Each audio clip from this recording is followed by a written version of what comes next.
जय हिंद दोस्तों, the exam portal के यूट्यूब चैनल पर आपका स्वागत है। तो हम लोग रेशियो पढ़ रहे थे। रेशियो में हम लोगों ने अभी तक 9 पार्ट कर भी चुके हैं। रेशियो का टाइप बेस्ड हम लोगों का अभी हम लोग आगे बढ़ रहे हैं। टाइप वाइज हम लोग रेशियो को कवर कर रहे हैं, ठीक है। तो आज जो हम लोग का टाइप है वो है योगफल समान करने पर आधारित। तो प्रश्न जो बनते हैं जिसमें योगफल समान करके हम उस क्वेश्चन को आराम से कर सकते हैं, आज उन क्वेश्चंस को हम लोग कवर करेंगे जिसमें योगफल वाला रूल लगा के हम लोग उसको आराम से कर लेंगे। तो चलिए, कब योगफल समान करेंगे एक सवाल उठता है। तो प्रश्न में वैसा कंडीशन बनेगा कि हमको योगफल समान करना पड़ेगा। जैसे मान लीजिए कि कोई कक्षा है, उसमें लड़के और लड़कियों की संख्या दिया हुआ है, अनुपात दिया हुआ है, ठीक है ना। अब हम बोले कि 5 लड़कियां उठ के चली गई क्लास से बाहर और उसके जगह पर 5 लड़के आ गए। 5 लड़कियां चली गई और 5 लड़के आ गए। तो हम बोले 5 गई तो 5 आई, मतलब बोले संख्या पे कोई प्रभाव पड़ेगा क्या? नहीं ना। तो मतलब शुरू में जो लड़का और लड़की का योगफल था बाद में भी उतने होगा, क्योंकि 5 गई और 5 आया। तो बोलेंगे योगफल में कोई परिवर्तन नहीं होना चाहिए। तो ऐसा ऐसा कंडीशन बनेगा क्वेश्चन के बीच में। तो हम लोग को उसी कंडीशन को अच्छे से देखना है और समझना है कि हाँ, ये सब कंडीशन बनने पर योगफल क्या होना चाहिए? समान होना चाहिए। तो चलिए, हम लोग योगफल पे आधारित जो भी टाइप का प्रश्न बनता है उसको हम लोग अच्छे से आज की वीडियो में कवर करते हैं। तो चलिए सीधा हम लोग अब क्वेश्चन की तरफ चलते हैं और देखते हैं कि कैसे कैसे प्रश्न योगफल समान करने पे आधारित पे बनते हैं, ठीक है। इसमें हमारा फर्स्ट प्रश्न है आज का। देख लीजिए, फर्स्ट क्वेश्चन क्या है। कह रहा है कि दो संख्याएं 2:3 के अनुपात में है। यदि पहली संख्या में 50 घटाया जाए और दूसरी संख्या में 50 जोड़ा जाए तो अनुपात 1:4 हो जाता है। तो मूल संख्या का योग ज्ञात करें। मतलब स्टार्टिंग में जो संख्या था उसका योगफल आपसे पूछ रहा है, उसका सम पूछ रहा है। चलिए देखते हैं। तो पहली संख्या और दूसरी संख्या, मान लीजिए ये पहली संख्या हो गई और ये दूसरी संख्या हो गई। चलिए देखिए, पहली संख्या और दूसरी संख्या रेशियो क्या दे रखा है? 2:3। अब आप हमको एक बात बताइए, एक से 50 घटाया जा रहा है, दूसरे में 50 जोड़ा जा रहा है। मतलब इससे 50 माइनस किया जा रहा है और इससे 50 ऐड किया जा रहा है, इसमें 50 जोड़ा जा रहा है। तो बोलिए क्या योगफल में कोई प्रभाव पड़ेगा? एक से ले लिया गया, दूसरे में दे दिया गया, मतलब दोनों को जोड़ेंगे तो फिर तो उतने बनना चाहिए। तो बोले यहाँ पर जोड़ने पर देखिए 2 और 3 कितना, फर्स्ट कंडीशन में 5 बन रहा था और यहाँ पर देखिए सेकंड कंडीशन में नया रेशियो क्या आ जाता है लेन देन के बाद, तो आपका 5 हो जाता है। यहाँ भी देखिए जोड़ने के बाद 5 ही बन रहा है। बोले योगफल पे कोई प्रभाव नहीं पड़ना चाहिए, तो योगफल पे कोई प्रभाव पड़ भी नहीं रहा है। दोनों कंडीशन में योगफल सेम हो रहा है। लेकिन जरूरी नहीं है कि हर प्रश्न में योगफल सेम ही हो, बस आपको ये समझना है कि सेम होना चाहिए। तो सेम होना चाहिए, तो सेम है तो ठीक है, नहीं है तो हम लोग सेम करेंगे, ठीक है। तो अभी तो सेम ही, हमको कुछ करने का जरूरी नहीं है। आप चाहें तो निश्चित राशि में इस 50 को चाहे इस 50 को ले सकते हैं। तो चलिए किसी भी 50 को ले लीजिए। हम इस 50 को अगर लिए तो अगर इस 50 के कारण ये निकल रहा है तो देखिए ये घट रहा है ना, 2 से 1 हो गया। तो निश्चित राशि में 50 घटा, अनुपात में कितना घटा? तो बोलेंगे 1 घटा। तो 1 से तुलना कर देंगे, जो पूछेगा उससे गुना। तो कह रहा मूल संख्याओं का योग ज्ञात करें। तो मूल संख्या कितना था? 2 और 3, तो कितना? 5 योगफल हो जाएगा। था बस 250 हमारा आंसर हो जाएगा।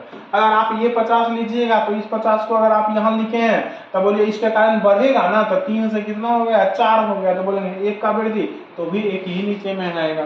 तो इस तरह से हम लोग इस क्वेश्चन को कर सकते हैं। चलिए आगे बढ़ते हैं नेक्स्ट क्वेश्चन पे। तो इसका जो सही आंसर हो जाएगा वो क्या जाएगा? 250, जो कि ऑप्शन नंबर 3 हमारा सही आंसर हो जाएगा। चलिए आगे बढ़ते हैं नेक्स्ट क्वेश्चन पे।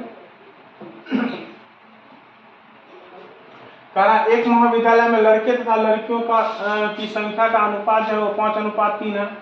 यदि उसमें से यदि 50 लड़के महाविद्यालय छोड़ दें और 50 लड़कियां महाविद्यालय में आ जाए तो उनका अनुपात 9:7 हो जाता है। अभी जस्ट ऐसा ही क्वेश्चन किए थे ना पिछला, तो आराम से ये क्वेश्चन आपसे हो सकता है। तो हम बोले लड़का और लड़की, बॉयज एंड गर्ल्स लिख देते हैं। तो लड़का और लड़की का रेशियो जो था स्टार्टिंग में वो कितना था? 5:3। अब यदि उनमें से यदि 50 लड़के महाविद्यालय छोड़ दें तो लड़का में माइनस हो रहा है 50 और लड़की में प्लस हो रहा है 50। मतलब लड़की आ रही है, लड़का 50 जा रहा है। बोले 50 गया और 50 आया, बच्चा अभी भी तो उतना ही है। मतलब योगफल जितना पहले था सेकंड कंडीशन का भी योगफल कितना होगा? उतना ही होगा। लेकिन नया रेशियो कितना हो रहा है? तो 9:7 7। हम बोले स्टार्टिंग में कितना था, तो देख लीजिए 5 3 8 था स्टार्टिंग में लड़का और लड़की, बाद में कितना हो रहा है, तो 9 7 16। तो बोले ये तो पॉसिबल नहीं है, स्टार्टिंग में जितना था बाद में भी उतना ही रहेगा, क्योंकि जितना लड़का गया उतना ही लड़की आ गई, मतलब संख्या तो फिर उतना ही रहना चाहिए। मतलब दोनों जगह ये जो संख्या योगफल जो है टोटल स्टूडेंट्स वो क्या होना चाहिए, इक्वल होना चाहिए। तो हम लोग इसको क्या कर लेंगे, इक्वल कर लेंगे। पिछले प्रश्न में इक्वल था लेकिन इस प्रश्न में इक्वल नहीं है, तो हम लोग इसको इक्वल कर लेंगे। तो चलिए 8 और 16 का एलसीएम 16 ही होता है, तो दोनों को 16 बना देंगे। तो इसमें 2 से कर देंगे तो इसमें भी 2 से और इसमें भी 2 से। 16 तो 16 है, इसमें करने का कोई जरूरी नहीं है। अब निश्चित राशि में आप किसी भी 50 को लेके कम कर सकते हैं। हम ये 50 ले लिए, मान लीजिए ये लड़का वाला, तो 50 लड़के जा रहे हैं, तो स्टार्टिंग में लड़के कितने थे, तो 10 थे। अब कितना बचे हैं, तो 9 बचे। तो बोले कितना गया, तो बोले 1 गया। 10 था 9 बच रहा है, मतलब 1 ही गया होगा। आप चाहे इस 50 को लीजिएगा तो स्टार्टिंग में कितने थी लड़की, तो 6 थी। आई तो हो कितना गई, 7 हो गई। तो बोले कितना आई होगी, तो 1 आई होगी। 6 थी 7 होगी, 1 आई होगी। जैसे तुलना कर देंगे, जो पूछेगा उससे बोलो उस महाविद्यालय में लड़कों की संख्या कितनी है, तो लड़कों की संख्या कितना हो जाएगा, 10 हो जाएगा। कितना हो जाएगा, 10 हो जाएगा। हमारा सही आंसर 500। क्या हो जाएगा हमारा सही आंसर, 500। तो ऑप्शन नंबर क्या हो जाएगा, 3 आपका सही आंसर। चलिए नेक्स्ट क्वेश्चन पे, तो चलिए देखते हैं इस क्वेश्चन को क्या कह रहा है। क्वेश्चन कह रहा है कोई व्यक्ति किसी निश्चित राशि को अपने 3 बेटों के बीच 3:4:5 के अनुपात में विभाजित करता है। यदि इसने इस राशि को इतना 1/3 1/4 1/5 के अनुपात में विभाजित किया होता, तो उसके बेटे को जिससे पहले सबसे कम हिस्सा मिला था उसे 1188 अधिक मिलते हैं। तो कह रहा है कि राशि ज्ञात करें कि कितना राशि बांटा गया था। तो चलिए इसको देखते हैं। सबसे पहले मान लीजिए कि उसके 3 बेटे ए बी और सी थे, ए बी और सी। तो बांटा कैसे जाना था, 3:4:5 में धनराशि बांटी जानी थी, लेकिन बांटा कैसे गया, 1/3 1/4 और 1/5 में। लेकिन दोनों कंडीशन में सेम धनराशि बांटी गई। पहली कंडीशन में जितना बांटा जाना था दूसरे में भी तो उतने बांटा गया होगा, बाकी बांटने का तरीका अलग था, लेकिन बांटा तो सेम धनराशि गया था। तो पहले हम ये रेशियो सही कर लेते हैं, क्योंकि अनुपात में कभी भी नहीं रहता, भिन्न में कभी भी अनुपात नहीं रहता। तो 5 4 और 3 का एलसीएम कितना हो जाएगा, तो 60। तो 60 से हम लोग क्या कर लेंगे, गुना कर लेंगे, तो ये पूर्णांक में चेंज हो जाएगा। तो चलिए 3 से 60 गया कितनी बार में, आपका 20 बार में, ये 4 से 15 बार में और 5 से 12 बार में। चलिए तो यहाँ पर देखिए, यहाँ पर टोटल धनराशि कितना बांटा गया, तो 3 ए को मिला, बी को 4 मिला और सी को 5। तो 3 4 7 7 5 12, मतलब 12 बांटा गया था। लेकिन यहाँ पर देखिए कितना बांटा जा रहा है, तो 20 और 15 12 27, मतलब 47 यहाँ बांटा जा रहा है। यहाँ पर कितना बांटा जा रहा है, तो 47 बांटा जा रहा है। बोले दोनों कंडीशन में तो सेम बांटा जाना चाहिए था, तो एक जगह 47 बांटा जा रहा है, एक जगह 12 बांटा जा रहा है। तो बोले यहाँ पर एलसीएम हम लोगों को लेके, यहाँ पर हमको पता है कि दोनों जगह सेम धनराशि बांटा जाएगा, तो 47 और 12 का एलसीएम क्या हो जाएगा, तो 47 और 12 का हम लोग एलसीएम निकाल लेंगे। तो 47 और 12 का एलसीएम या तो बोले तो उल्टा सीधा गुना कर देते हैं, तो इसमें 47 से गुना कर देंगे और इसमें 12 से गुना कर देंगे। तो चलिए कर लेते हैं गुना, पता चल जाएगा। तो यहाँ पर आपको 12 से गुना करना है, मतलब सारी राशि में आप 12 से क्या कर दीजिए, गुना कर दीजिए। और यहाँ पर आपको किससे गुना करना था, तो 47 से, तो सब में 47 से गुना कर दीजिए। अब आपका धनराशि जो होगा वो सब जगह क्या हो जाएगा, इक्वल हो जाएगा। तो चलिए नया रेशियो लिख लेते हैं फिर से।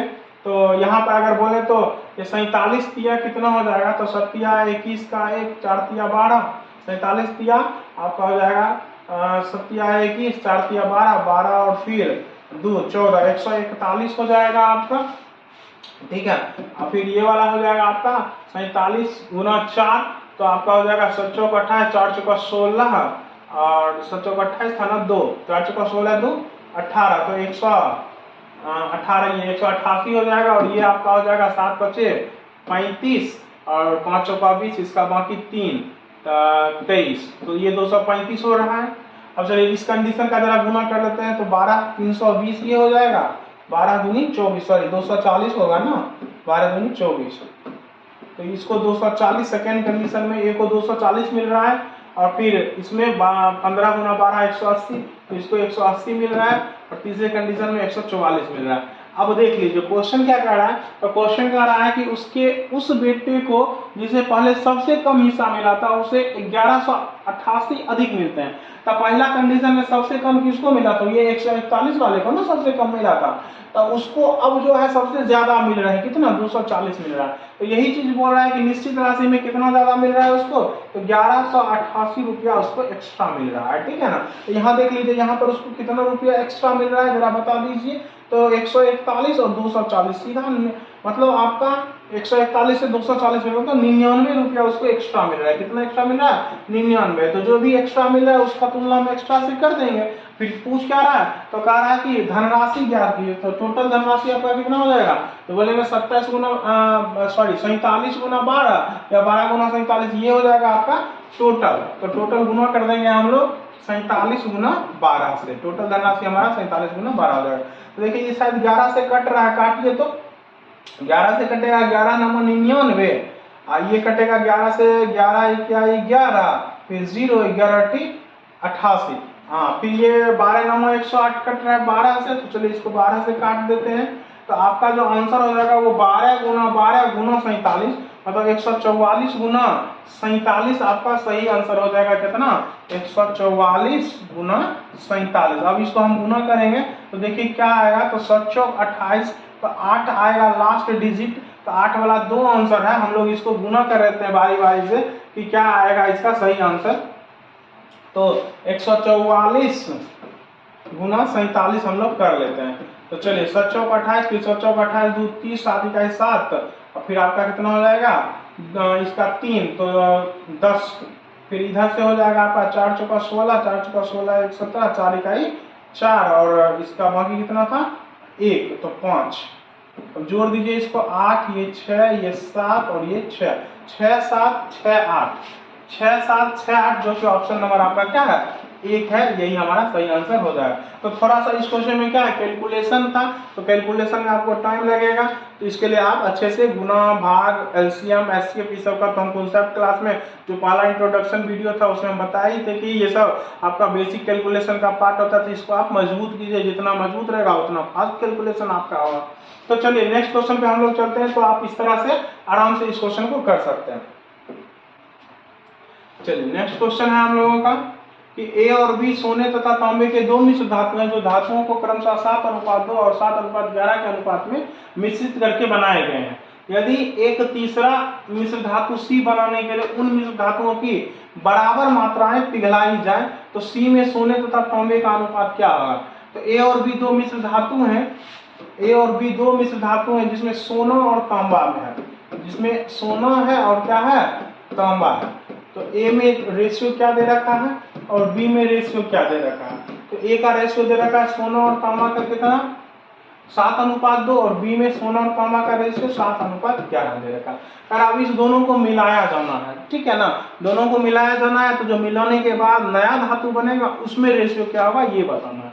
तो चलिए दोनों को मिलाते हैं, लेकिन यहाँ पर देखिए अच्छे से गौर से देखिए, यदि एक तीसरा मिश्र धातु बनाने के लिए मिश्र धातु की बराबर मात्राएं पिघलाई जाती है, मतलब ए का भी जितना लेंगे बी का भी उतना ही लेंगे। तो यहाँ पर देखिए ए का मात्रा कितना है 7 2 9 है, यहाँ पर 11 7 18 है। बोले दोनों जगह मात्रा क्या होना चाहिए सेम होना चाहिए। तो चलिए दोनों का मात्रा हम लोग सेम कर देते हैं। तो 9 और 18 को बराबर कर लेते हैं। तो यहाँ 9 18 है, यहाँ 9 है, तो 9 को हम 18 बना देते हैं, 2 से गुना 18 तो 18 है। अब देखिए मात्रा क्या हो गया बराबर हो गया, बस मिला दीजिए आपका पता चल जाएगा कि जो टाइप सी बनेगा उसमें रेशियो क्या हो जाएगा 7 दूनी 14 14 7 21, ये आपका 2 दूनी 4 11 4 15 कट जाएगा। तो आपका हो जाएगा 7 या 21 और 5 या 15, मतलब जो नया मिश्रण बनेगा उसमें जो सोना और तांबा का मात्रा होगा वो उसका अनुपात क्या हो जाएगा 7:5 आपका सही आंसर हो जाएगा, जो कि ऑप्शन नंबर क्या है सी में दे रखा है आंसर आपका 7:5, पहले सोना फिर तांबा, ठीक है ना। चलिए आगे बढ़ते हैं नेक्स्ट क्वेश्चन पे।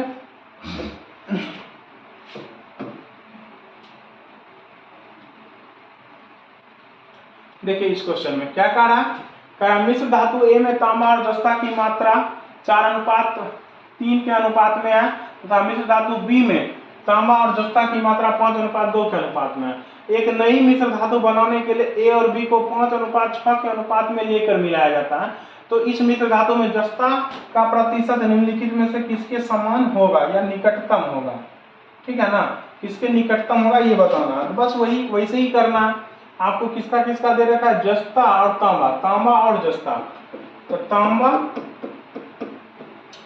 और जस्ता के बारे में बोल रहा है, ए में और बी में। तो चलिए ए में और बी में देख लेते हैं क्या रेशियो दे रखा है आपको।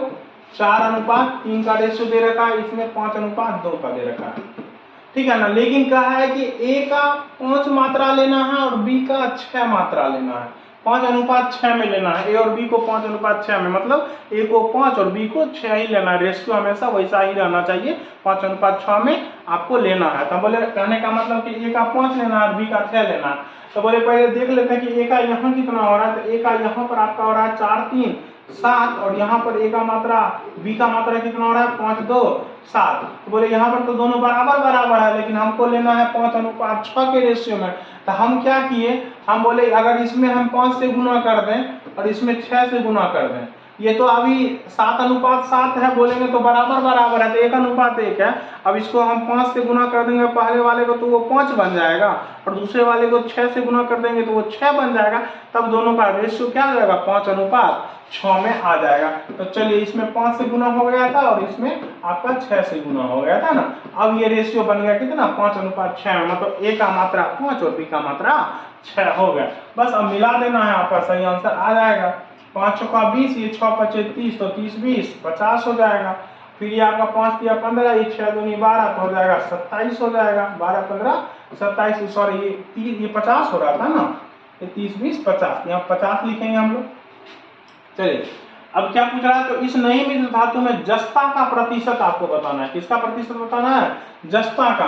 तो जस्ता कितना है आपका, तो 27 है। कितना का, तो टोटल मिश्र धातु हो जाएगा कितना, जोड़ेंगे तो आपका हो जाएगा 77। अब गुना कर देंगे किससे, तो 100 से। तो इसका जब वैल्यू निकाला जाएगा तो लगभग 35.06 आता है। तो हमारा आंसर जो हो जाएगा वो क्या हो जाएगा, तो लगभग इसका वैल्यू 35.06 के समथिंग आता है। तो हम लोग आंसर दे देंगे 35। निकटतम मान जो होगा वो 35 के बराबर होगा। चलिए नेक्स्ट क्वेश्चन पे हम लोग चलते हैं।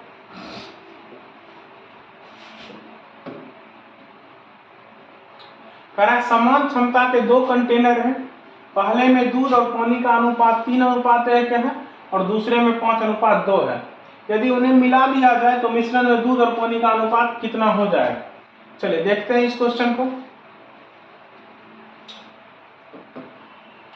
कि दो कंटेनर है। मान लीजिए एक ए है और दूसरा क्या है, बी है।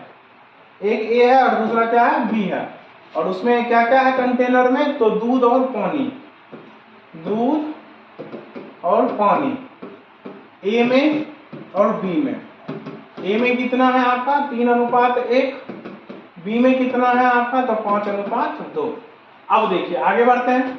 लेकिन स्पष्ट रूप से यहाँ लिख दिया था कि समान क्षमता के 2 कंटेनर, मतलब दोनों का क्षमता क्या है, समान है। तो आप यहाँ देखिए, यहाँ पर ए में कितने आ रहे हैं, तो 3 × 1 = 4 लीटर आ रहा है।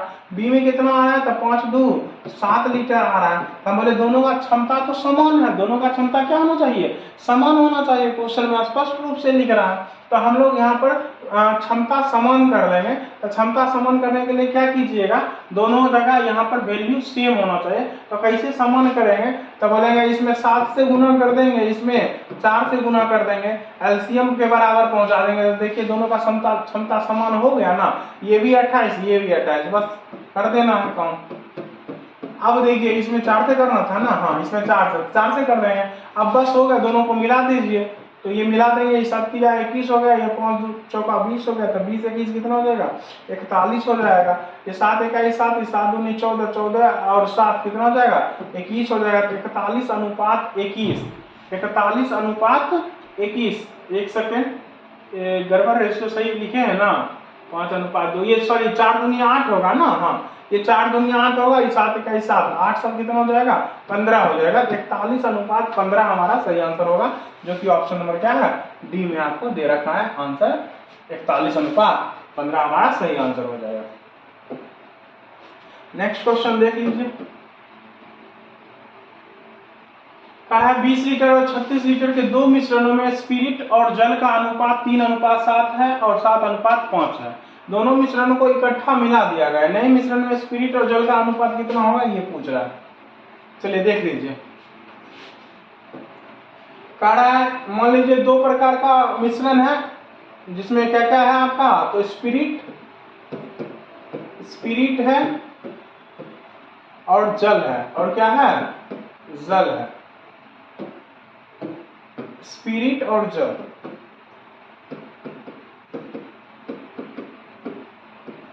स्पिरिट और जल का रेशियो कितना है, तो 3:7। मान लीजिए पहला मिश्रण था तो ए मान लेते हैं, ये दूसरा मिश्रण था तो इसको बी मान लेते हैं। इसमें रेशियो कितना था, तो 7:5। लेकिन ये बता रखा है पहले से कि इसका मात्रा जो होगा ए का 20 लीटर होना चाहिए और बी का 36 लीटर होना चाहिए। तो आप ही बताइए ए का यहाँ पर मात्रा कितना हो रहा है, तो 7 3 10 ही हो रहा है। बी का यहाँ पे मात्रा कितना हो रहा है, 7 5 12 ही हो रहा है। लेकिन क्वेश्चन कह रहा है कि ए का 20 लीटर लेना है और बी का 36 लीटर लेना है। तो बोले इसमें क्या करेंगे, तो हम ए को 20 बना देंगे तो कितना से गुना, तो 2 से गुना, और इसको 36 बनाने के लिए 12 को 3 से गुना। तो चलिए 2 से गुना करेंगे तो यहाँ पर भी 2 से गुना हो जाएगा, यहाँ पर 3 से गुना करेंगे तो यहाँ भी 3 से गुना हो जाएगा। अब बस जोड़ देना है, 3 दूनी 6 7 आई 7 21 21 कितना 27 हो जाएगा। ये 7 दूनी 14, ये 5 तिया 15 जोड़ेंगे तो 29 हो जाएगा। तो हमारा जो सही आंसर हो जाएगा वो क्या हो जाएगा, 27:29। जब मिलाया जाएगा तो नया रेशियो क्या बन जाएगा, 27:29 हमारा सही आंसर हो जाएगा। तो ठीक है, आज हम लोग इस वीडियो में यही रोकते हैं इस क्लास को। फिर आगे जो क्लास होगा आपका नेक्स्ट क्लास, वो भी योगफल समान करने पे आधारित ही कुछ और अच्छे प्रश्नों को उसमें हम लोग कवर करेंगे। तब तक के लिए आप लोग अच्छे से प्रैक्टिस कीजिए। हाँ, एक बात और कि आप लोग किरण के बुक से ही प्रैक्टिस कीजिए, वो ज़्यादा बेनिफिशियरी रहेगा। आगे जो भी एग्जाम आएगा, खास करके एसएससी का जो भी एग्जाम आएगा उसमें, ठीक है। तो आप लोग अच्छे से प्रैक्टिस कीजिए। तब तक के लिए धन्यवाद।